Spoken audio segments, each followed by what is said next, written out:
Charles Bonfiglio, welcome to Listening with Leaders. You are the CEO of Tint World, which can be found at tintworld.com.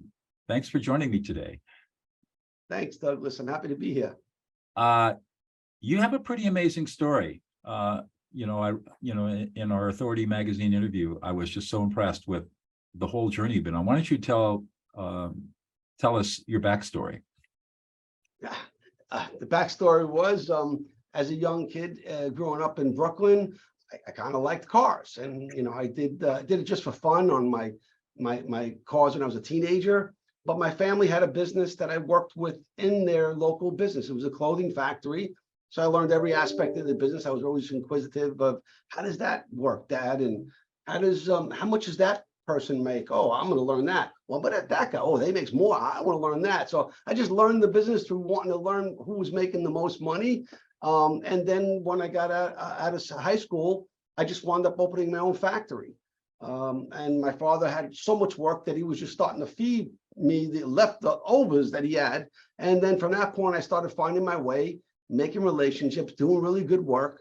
I did that for a few years. I designed my own clothing line, and I can go on about that. But eventually I opened up, while I had the factory, I also opened up pizzeria in New York City, right around the corner from the Empire State Building. I had a brother-in-law that was working at the pizzeria. He called me up. I said, this guy's selling. It's a good deal. I said, all right, let's go partner. So I did that. So I just fell into the businesses by learning. But when I got to about 21 years old, I felt like everything that I did in business was pretty good, but it wasn't something that I chose. It was something that I learned and fell into because it was just there. And I just wanted to do something that I really liked. And I had a neighbor that I worked in his car one time, and he had a Corvette. He says, Charles, you're really good with your cars and the way you do this. Can you put a stereo system in my car? It's no problem, Pat, I'll do it. So I went over and I really did a good job for him. When I was done, he was like, you should do something with this. I go, what do you mean? He goes, like, you're really good at this. You should do something. Your car is all customized with wheels and stereos and light. And I said, maybe it's a good idea. I'm going to go out and make $1 billion. He goes, well, I don't really know if you want $1 billion, but it'd be good to go and use that to grow something. And I thought about that for a little bit, and it hit me. I'm like, you know what? It would be good to open up a business of something I really love. So with that, I went and sold my 2 businesses, and I told my parents I'm moving to Florida. They said, why Florida? I said, I want to drive in palm trees and convertibles and cool cars, and I want to open a car stereo shop, an aftermarket accessory business. And they said, okay, well, we know you'll do good at whatever you want, so go ahead and do it. So it took me a while. I sold I had a Corvette at the time, it was all customized. Sold my Corvette, sold my weight equipment. I was living in the basement of my father's house. I sold my businesses, and I just took 2 suitcases, a one-way ticket to Florida, and that's how it started. Wow. And today you've got what, 140 franchises and another 170 in the works? Yeah, we have just nearly 150, but it's just under that. And we're opening up every week and every month. We have new stores opening. We're really finding our rhythm of growth. But yeah, we have over 170 stores that are in development, and they're in lease mode or in build out mode, and that's why they're all starting to open up.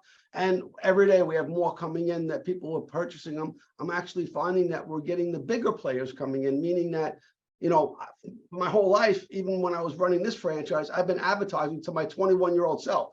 So I'm advertising to people that are coming in to buy a franchise that are like I was at 21, not realizing about a couple of years ago, I should be really marketing to people that are already experienced in business. And I started doing that, and all of a sudden now I'm getting people that are buying 5 and 10 of them and building out marketplaces. So it's really a lot of fun how I have even grown to sell franchises to people that were beyond what I even was as a franchisee.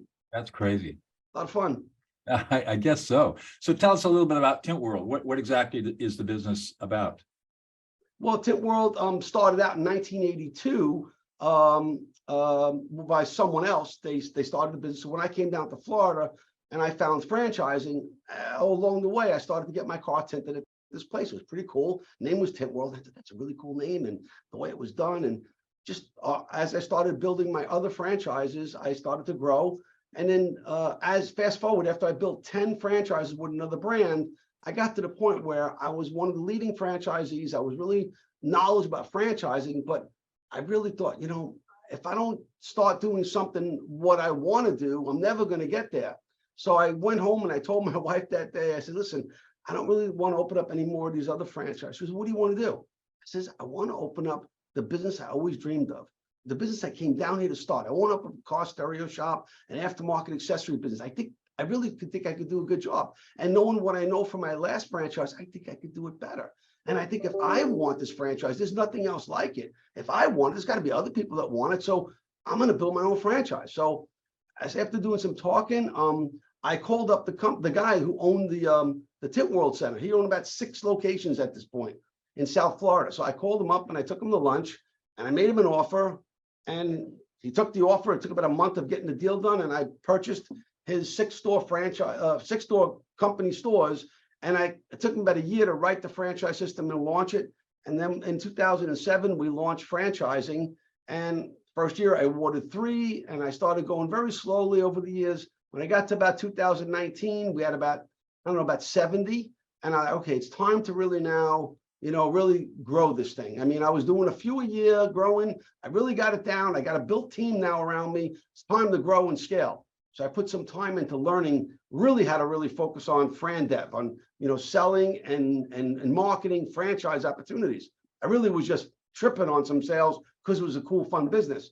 And then now when it got along, the pandemic hit in 2020, we got lucky and were deemed an essential business. So that really went well for us and people started to hear about it.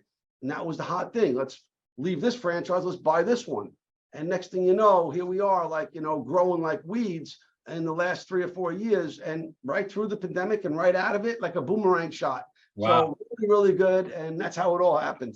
Wow. So tell me, what does Tint World do as a business? If I were a consumer, why would I go to Tint World?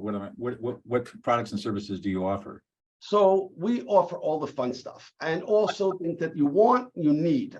So, when I was in the auto repair and maintenance industry, it was repairs. And so you need it, you buy it, you don't love it. I went into it for an oil change for $20. Next thing I know, I got an $800 brake job ticket. That's the kind of, you're doing a good job, but it's not something that people love. With Tint World, we do offer window tinting, paint protection film, vehicle wraps, ceramic coating, auto detailing, car audio video systems, electronics, whether it be radar detectors or remote start alarms, lighting, all cool stuff. And, so with all that, in addition to doing everything we do for the car, we also do that on boats. And we also do window tinting on homes and office buildings. So Really? we have a business model that's built out of a, out of a brick and mortar store, but we also have trucks on the road doing these other services. And that's how we started to really grow the brand. Wow. So, I mean, if you're a franchisee, you're buying into a pretty big business. I mean, once it gets going, you got to have a lot. It really is. I was always concerned that it was going to be too complex for the average person to come in and buy a business. And it in some ways is, but we're really focusing on simplifying everything. We simplify and automate our bookkeeping process so they don't have to worry about that. We simplify our sales process. For home services, it goes to a call center, it gets them scheduled. When it comes to the brick and mortar store, they're trained really, really well how to talk to customers, tell them what we offer, and invite them to come in for our services. When you come into our stores, we have really nice offices with interactive displays because we're in a niche market and not everybody understands all the pieces that we do. So to let them understand it easily, we have everything digitized where they can come in and learn about it. So they'll come in for a tint and, oh, you guys do all this? And next thing you know, they want, how about this and how about that? And they have a wish list. And from there we go and we start a relationship with our customers and they love it. And they leave, they leave happy. Like they love what the car looks like. They love what it feels. And, I want to get this on my home. I can't believe how cool my car is and how much better it is. So that's how we build relationship with our franchise, with our actual customers. Wow. Through our franchisees. So you're a pretty excited guy. What gets you going in the morning? What gets you out of bed and excited to go to work? What gets me out of bed every single day is helping my franchisees grow. It's a thankless job sometimes, but if you care that much and you work that hard and you're always showing new evolution improvements to your business and it pushes out to them and they're happy with it, that makes me excited. Yeah, I bet. So in terms of your relationship with your franchisees, I imagine it's a lot like herding cats. It's not always easy because they're all entrepreneurs in some way. So they love the brand, they love the business. I know we have a lot of passionate people, but like all business people, like they have their own ideas. So, you know, and we want to accept those ideas, but we kind of keep them focused on what's most important is to grow your business with high profitable quality services. And, you know, we're in a really fun business that's got a lot of categories. So we have to, you know, it's just really a relationship that we work together and grow the brand. That's what we're always trying to do. We're 41 years now, our brand is grown, and we want to be a legacy brand. We want to continue growing to 100 years. Wow. Huh. Well, what do you think it's unique about you that you bring to the table that makes everything so successful? I think I never give up, and I'm always trying to make it better. To me, I'm a systems guy. I love to build systems and automate them because I found out how hard it was for me to grow from 1 store to 2 stores to 3 and more. And as I started developing, buying property and putting my franchise in buildings that I built, I wanted to automate all these processes the best I can. And I saw what the franchisor was doing, and they were doing good, but I felt like, why aren't they doing these things? So everything that I ever dreamed of, I document everything. And when I got to building our franchises, so many things I want to do. On top of that, technology is advanced, allowing me to do some of the things that I thought about 10 years ago that wasn't capable. So a lot of those things I'm always thinking about. I'm in my office pretty much 5:30 every morning, and I'm here till 6 o'clock or 6:30 every night after everyone leaves. It's my quiet time where I can come in the morning and think over my strategy and all new things I want to do. And then when they leave at night, I fulfill some of those things and sub them out to whoever's going to be doing that work. But it's always an ongoing build. It's never perfect. It's always going to be an ongoing thing, but it's as perfect as anything I know that's around today. I would also add to that, based on what I'm hearing, that you're very persistent and you're very patient to have been doing this for so many years. And yeah, doesn't feel like it. It feels like I just came down a couple of years ago to Florida, and I've been doing this a long time. I really love what I do. I love the people around me that I work with. I really am very selective of who is going to work for our company because they got to get it, they got to want it, and they have to be capable of doing it. And most importantly, they have to love our franchisees. We have to put our franchisees first, because if they're successful, we have a great life building whatever we're doing in corporate. If they have turbulence, we have turbulence. So that is the first thing when I hire someone. And from there, they just manifest into who they are, of what area of the company they're building. And so we have a really good team. I love all of them, and we have a good time together. We do outings together now and then to, you know, build our team, and we enjoy it. So that's an important thing. And it's also just as important of having a close relationship with our franchisees, you know, giving them the support and knowing that they know that we care about them. That's the most important thing, that we care and that we're persistent on making them make as much. Sometimes I got to drag them to the finish line over that $1 million hump, kicking and screaming all the way. It's like more important to me than it is to them sometimes, but I have to be sensitive to their timing and their growth. And so it's all about that. It's almost like, you know, I have kids as well. It's almost no different than the way I lift my kids up. I can't over push, but I got to empower them and I got to grow them. And I find myself doing that same thing with my franchisees. And don't get me wrong, some of these people are wicked smart and really good, but you got to rein them in onto focusing on what the important things to get them to grow is. so what the big milestone for you is when your franchisees are doing $1 million a year in gross revenues? Everybody's got to be in the $1 Million Club. And so we give gold rings out every year when somebody gets over in the $1 Million Club. And then every year thereafter, we fill out the $1 million zeros with diamonds in their rings. Wow. So I do that every year. Last year, I spent like $43,000 in rings and diamonds because we had a lot of people join the $1 million. I have $1 million, $2 million, and $3 million club. And there's 3 different rings levels that they get. But I love it. It's really important to me to show them how much I care and to receive something for really being in that club, right, and help the people that are not there yet to come on into the club. So that's kind of what we try to do. That's really cool. And you've got a lot of energy and excitement about what you do, obviously. So tell me, Charles, how important is listening to you in all the work that you do? Listening. I guess listening is, so there's 2 parts to building anything. So you have input and you have output. So if you're always putting out stuff, you really don't get to learn anything new.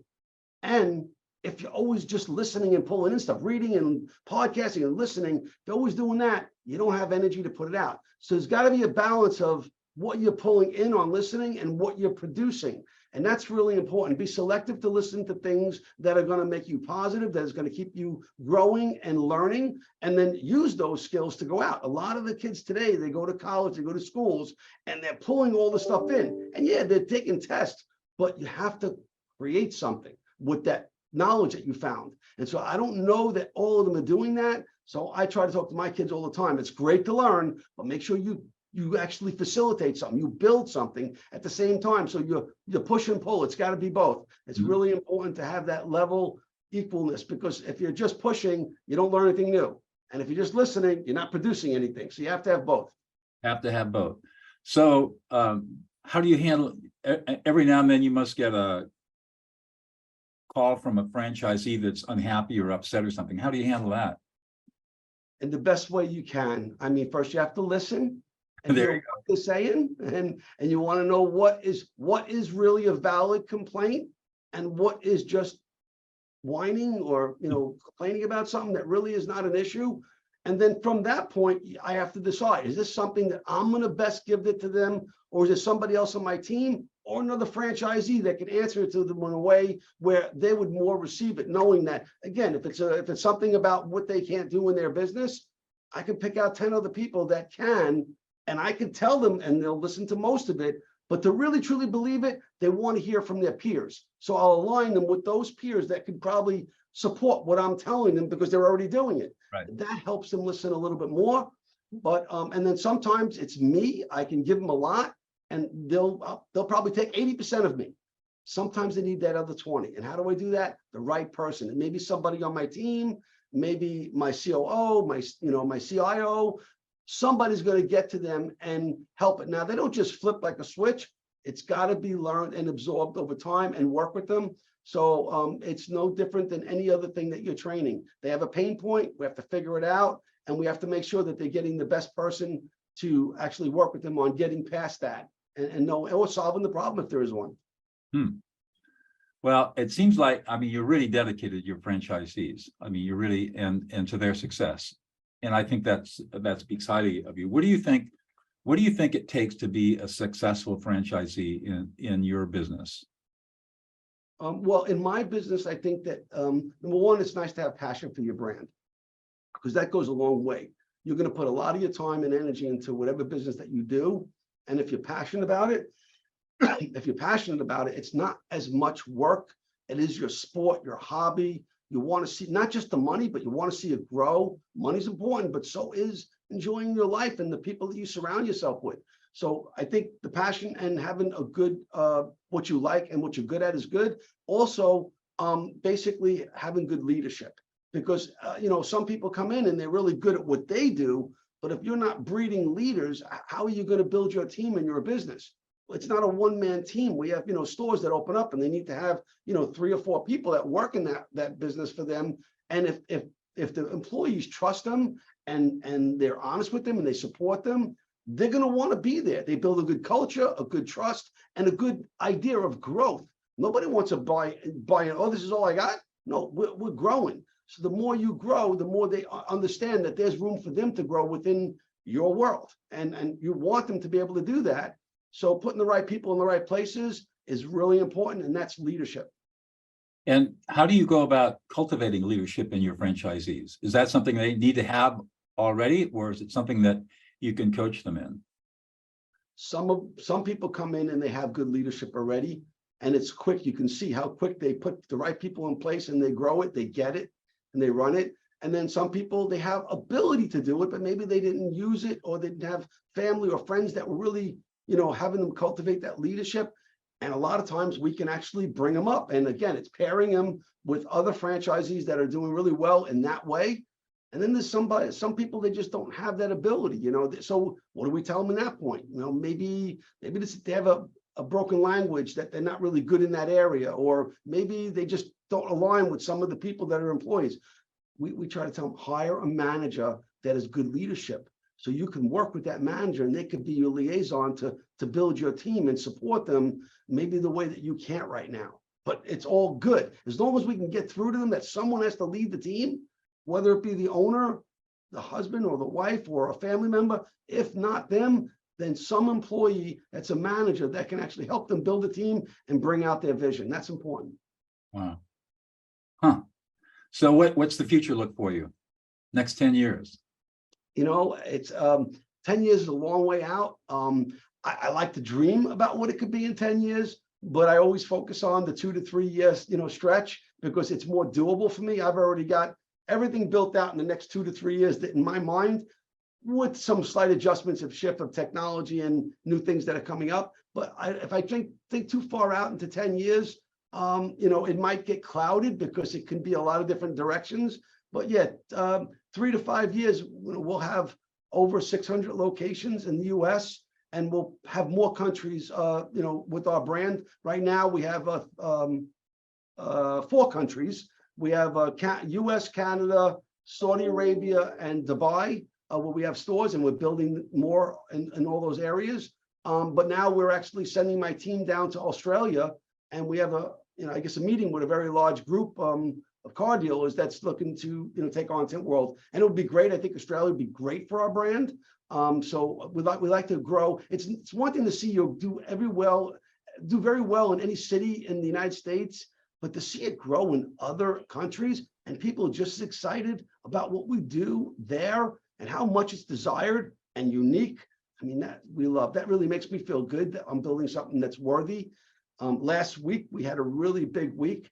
The first time we broke $2 million in 1 week in sales collectively. Wow. And it was really exciting. And you could see all the franchisees were like, we have an owners group that we all chat in, and they were all, really excited about it. And we're going to break more barriers, but that was a big one for us. Wow. Really fascinating. One more question, I'll let you go. So Charles, what's one thing about yourself that we wouldn't know about unless you revealed it to us? I'm very compassionate. Huh. Not everybody sees it. I really care for people. I'm very, I'm very outward. I'm very excitable. My emotion is very high, so I can be upset and and I could be like excited about, I want this. That's your Italian background. It's my personality, and so people don't realize how passionate and how much I really care about them until they do. And so maybe that's something that not everybody knows right away. I have a hard shell, but a really soft core. There, we call you the crab, right? Well, my wife does. Thank you so much, Charles. It's been a great conversation. I really appreciate your time. Thank you, Douglas. It's a pleasure.